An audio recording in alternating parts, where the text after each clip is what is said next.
morning, everybody. It's Debbie with the Pickin Coop Farmstead. It's an absolutely gorgeous day out in the morning here at the Pickin Coop Farmstead. And I have some lettuce. I've been doing some research. I'm trying to get as many plants planted out as I can, but our mornings are still going to be down periodically, down to like 38 at the lowest, according to AccuWeather. So today what I want to do is plant things that I know that can go down pretty darn cold. So I have some zinnias, lettuce, what else do I have there? Zinnias, lettuce, oh, and marigolds. Marigolds, who knew, can go down to like, I think it said like below freezing. So I'm shocked about that one. 30 degrees, I believe. So what I want to do here is I planted my calendula right over here, which is looking great, by the way. My spinach did not fare very well, and I think it's because I did not pot it up and I pulled everything apart and stuck it right in the dirt. Even though I watered it in really good, it was not a big fan of that.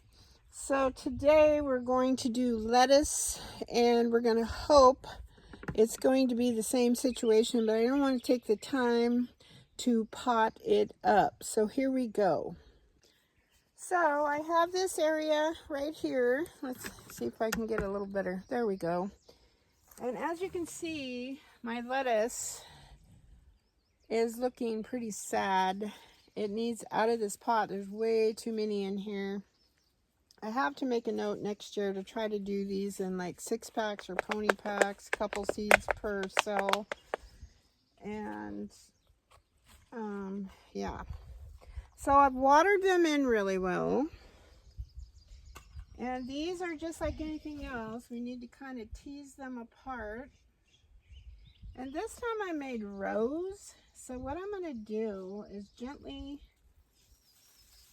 tease them apart. And yeah, see what I can do. We're going to just put them in these little trenches. And we're going to have to soak the tar out of them. We are expecting rain tomorrow. So I think that will help our plight. Look at all these poor guys. They're just, hopefully they'll survive. We had a hard time with my spinach because I didn't soak them thoroughly, and they very delicate little roots. So now I'm just going to push the dirt up around them. We're going to water them in, hope for the best. And I know better than this. This wasn't a really good plan or idea. And the first year I ever grew lettuce, it was very, very successful. But I grew it, and I only put a few seeds per little cell, and I potted them up, and they did famously. And you can also direct sow these guys. Then you don't have to mess with this kind of business. You go through all this trouble, then they just shrivel up and die. So this is not the ideal situation. So I think I'll have to remember to come out this afternoon, and we will water them again. It's a lot cooler today, so that's kind of on my side. So we're just gonna see how we go here.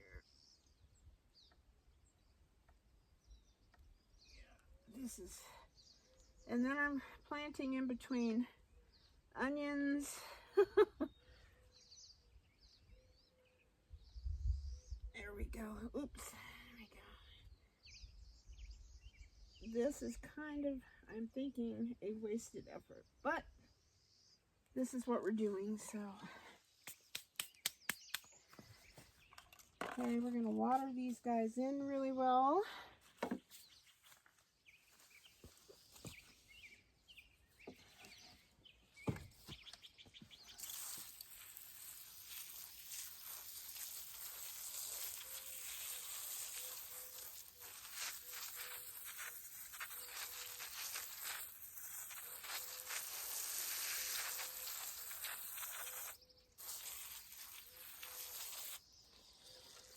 Yeah, this is, oh well.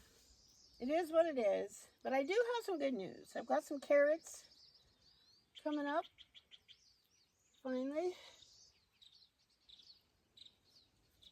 Just needs a little more dirt around them.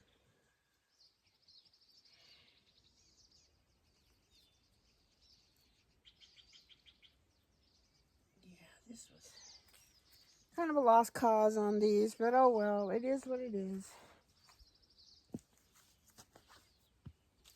Got to put my gloves on. That's okay.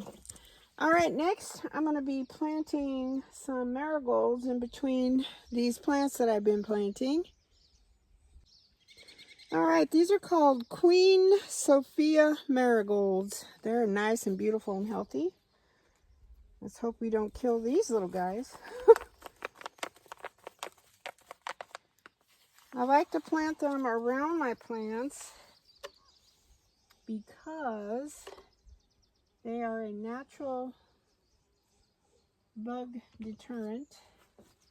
So we're going to put one right in the middle here.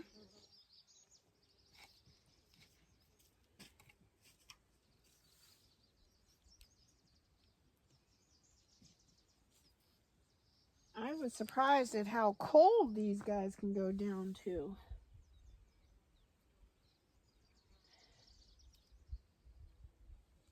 It's kind of amazing.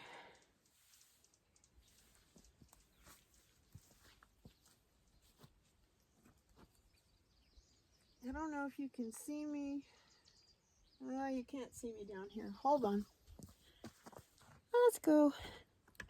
Sorry, up here.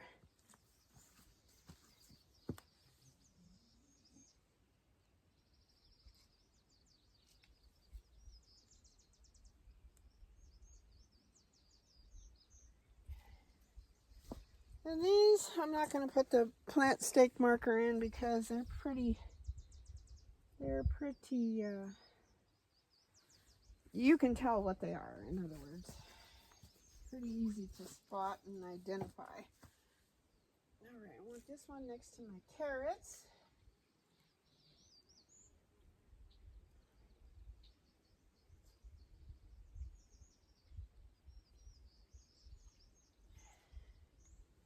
Now you have to remember that I also have the, I'm going to stick these back in here.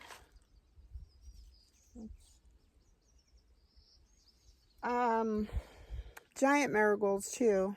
And I think I grew another kind also. All right, so that takes care of that bed. We're going to move on to the bed across the way.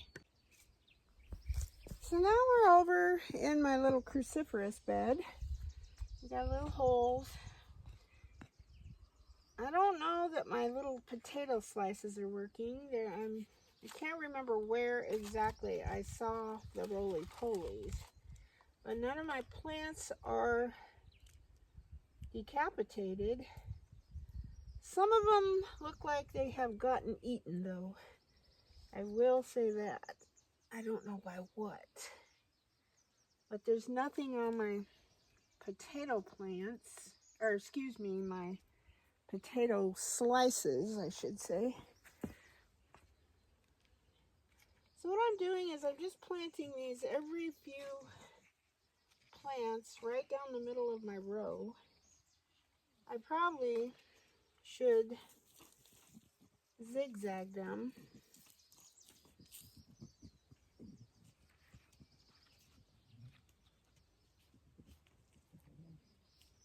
There we go. There's a little tiny guy. All right, we're moving on down. We want this out of here. It's one of those mallows.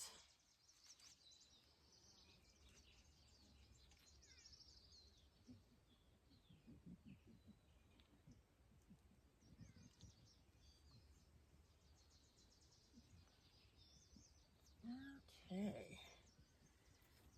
So, I don't know where all you folks live, but I'm curious to see if you can plant anything yet. Some of those still have lots of snow on the ground.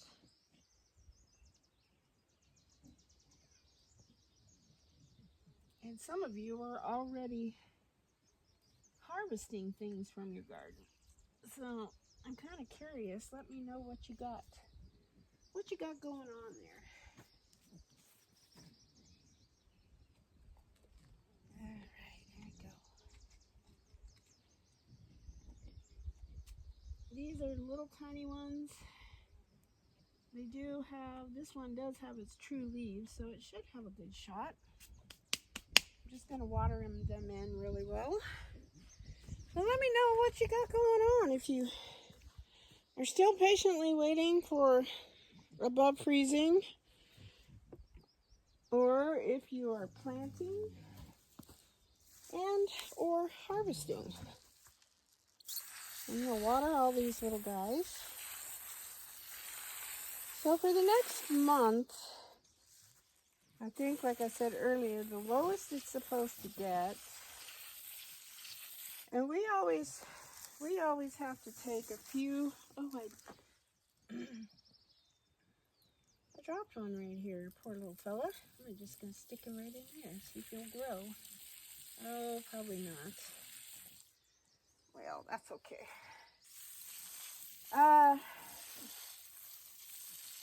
I forgot what I was saying now. Sorry.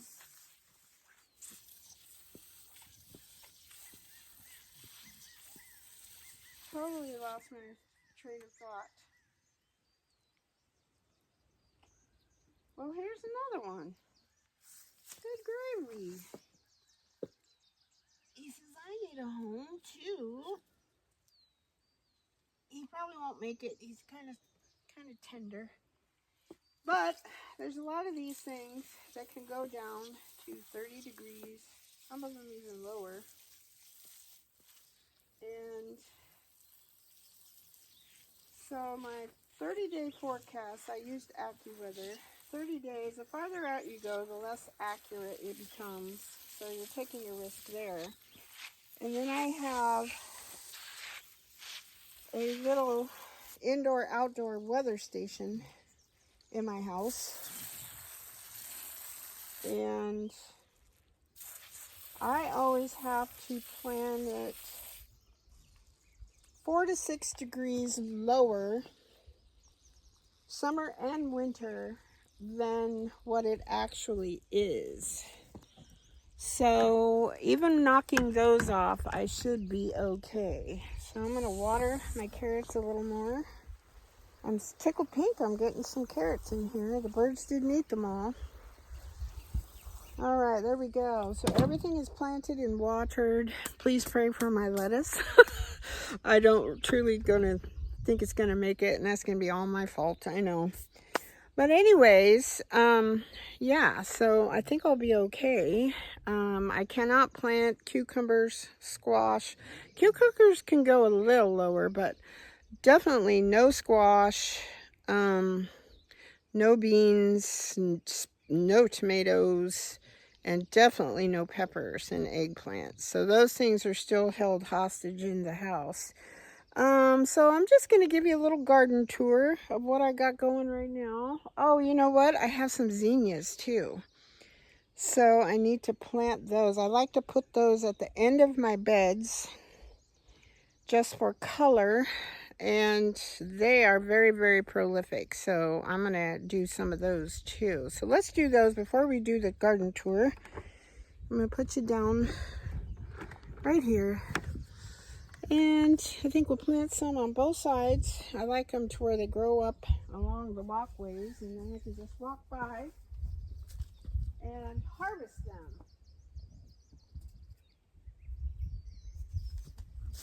Oh, goodness.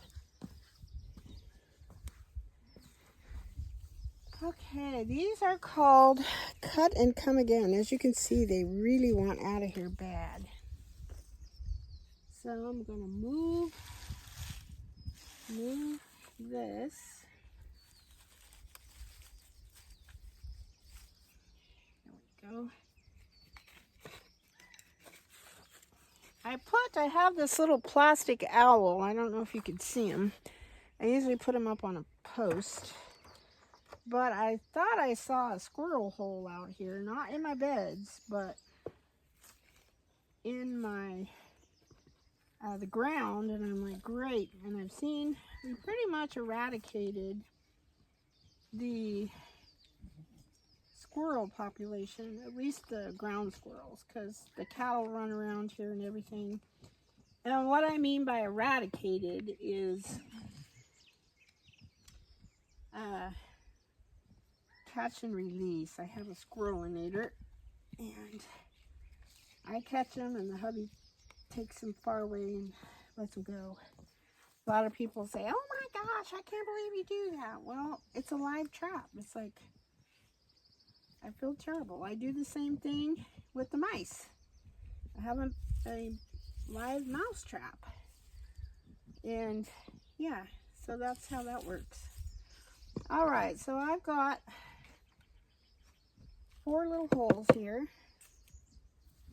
And we are going to water them in.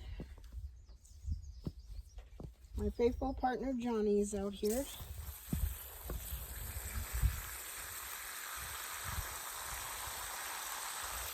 Water these dudes in.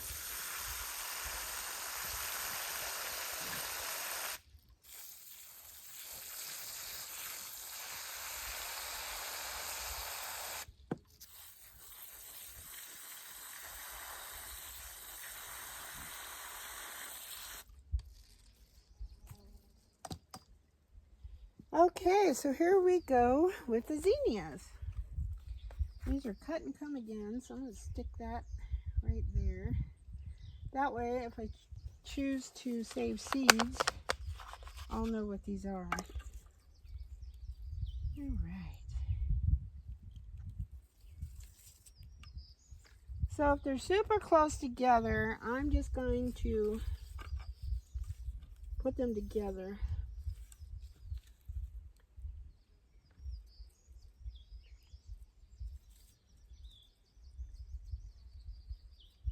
Probably,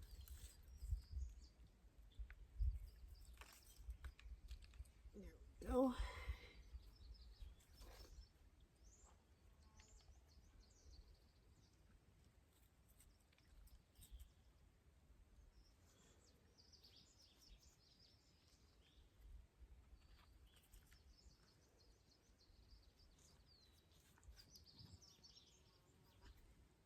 Okay, I don't want that one to hang over the edge because that's a good way for the little guy to get snapped off. All right, and I'm wondering if I can come to the opposite side and plant them up against my carrots. Maybe if I'm careful there. We'll see how that works out. Scoop them up. Now I do have, I don't know if you can see, I'll do a close-up. Little baby carrots coming up. Look at them. Those are the only ones I see so far, but that's okay. There's a weed. We'll get rid of that. All right, so I'm gonna, let's see, what can I use to dig like a little trench? I don't want to bury my carrots. Uh-oh, what do we got here? Oh, this is a cocoon of some sort. I don't know if you can see it. Look at that. I don't know what it is, so it's going to go over the fence. There we go. I don't know if that's friend or foe. All right, here we go. I probably just disturbed some carrots, but we are going to get these little dudes planted. Okay, here we are. Okay, here's 1, 2. Let's go. 3. Okay.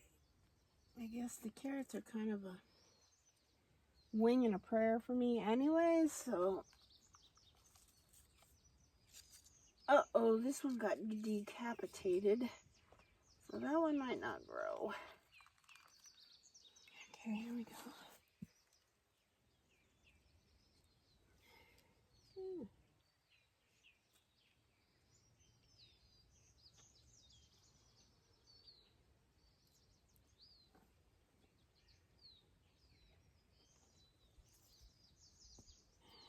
Okay, make sure everybody's standing upright.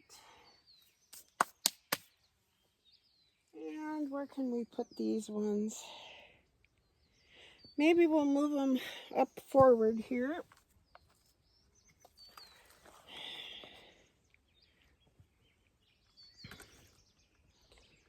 Hang on, guys. Here we go.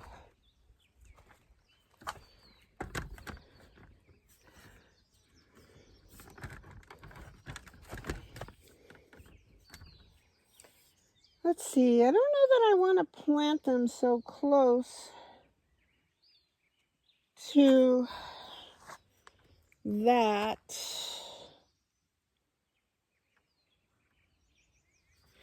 Let's see. Let's go over here. I'm going to put some.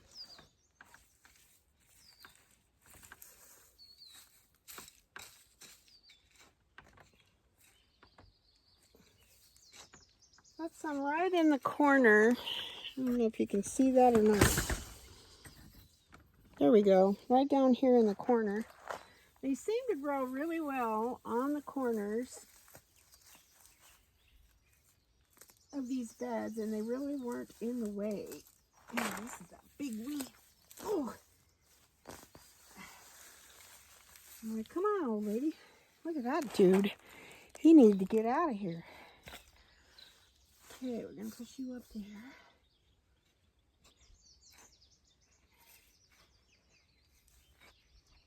Okay, so we've got two left. One is decapitated and one is not. But we are going to plant both because you don't know if it's going to make it until you try, right? This one, my hole covered back up. There we go. Okay, so we got one bucket of these planted. We'll move on. All right, these guys are what they call semi-dwarf. Now, as far as how big these get, we don't know. We're going to plant these next to the chamomile. At least a few of them.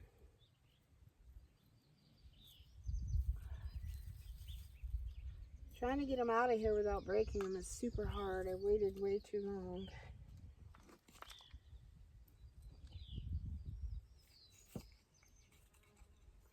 All right, there's one.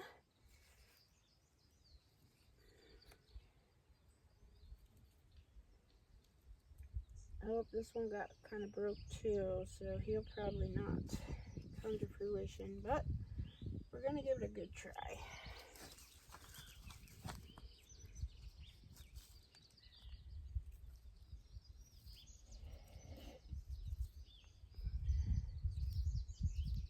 Oh man, I just broke that one too. Well, we're going to toss him. Not like I don't have a lot of them. That's what I get. I've been kind of preoccupied. I haven't really shared this part of my life. But I have a son that I haven't seen in 3 years. And somebody told me that where he had been spotted hanging out. And a couple of Wednesdays ago, I went there. And lo and behold, here he was. And I was just so elated. So I've been going and taking him care packages and getting reacquainted with him. And it is a true blessing, absolute true blessing. Sometimes I find him, sometimes I don't. I pretty much have his routine down now. So I just take him a non-perishable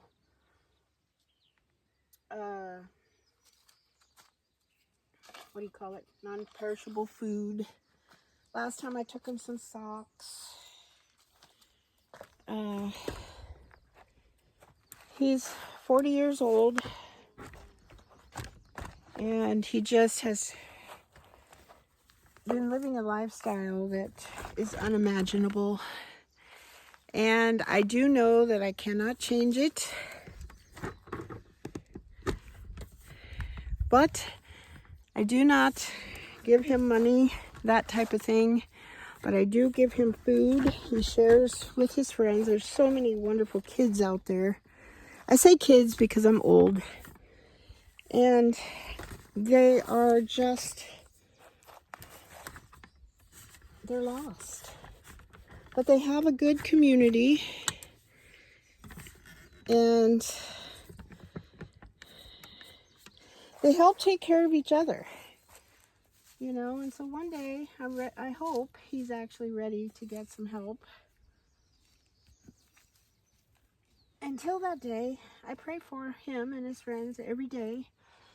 I can help by giving them food and water, hygiene products, that type of thing. So I've been kind of preoccupied. So I started out really well with my planting and my potting up and this and that, but the last couple of weeks have just been, it's a blessing, but it also breaks my heart at the same time. So I'm very happy. I hug him, I tell him I love him, and then give him all his little goodies. Last visit was Thursday. I try to go to town once a week for my grocery shopping, and that's when I go looking for him, and usually he's there. I think there's only been a couple of times that he promised to meet me, but then something happened and he couldn't. But yeah, that's what I've been doing, and it breaks my heart. I don't know if any of you folks have experienced that. It is gut-wrenching, but they are adults, so you have to let them do what they need to do.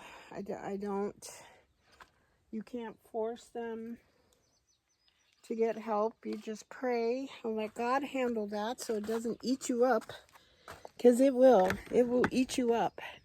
And I've been kind of wanting to talk about that, but have been crying every time I talk about it, because it's just so hard to see him and them that way. And what it has done has forced me to open up my eyes to what a horrible, horrible epidemic drugs are. They're all over the world, not just our country. There's people out there. They're people. We're all God's people, and they're lost. They self-medicate because they have things going on that they cannot control. I think a lot of it is mental illness. We've taken away a lot of the mental health places for them to go and get health, and then when they do go to get the mental health, they just put them on drugs, more drugs. And it's like, no, this is not the way. This is not the way. So I don't know what the answer is. All I know is that my son, I know that he's fed, and I know that he has clean socks, clean underwear. I gave him some different herbal things that I've made to help him in case he gets an infection, that type of thing. First aid kits. Just stop and give him a hug. I mean, a stinking hug doesn't cost you anything. So anyways, I'm off my soapbox. That's what I've been doing. And so this time at Costco, I went and I bought like a big, huge thing of bread and the double pack of peanut butter and a big thing of jelly. I have jams that I've made. They really are enjoying the blackberry that Gabby and I made. But those kinds of things that will keep. And because they don't have a refrigerator, they don't even have a stinking bed. So, anyways, and everybody says, well, why can't they just go to the mission? Blah, blah, blah. Well, there's only so many beds at the mission, and there's a lot of rules for them to have to follow. And the mission, from where my son hangs out, is way on the other side of town. And it's the line. If you ever drive by there, just drive by there sometime. When it's time for all of them, they have to be in by a certain time of night or day or afternoon, whatever. I think it's like 4 o'clock or something. And they are lined up along that sidewalk. And they only have so many beds. And so here are these poor people standing out there for probably hours, who knows. And they get up almost to the door and they say, I'm sorry, we're at capacity. It's like, what the heck? What the heck? So we've got to help people. We've got to help people. I mean, they are our brothers. It's going to make me cry now. Our sons, sisters, fathers, mothers, aunts, uncles, friends.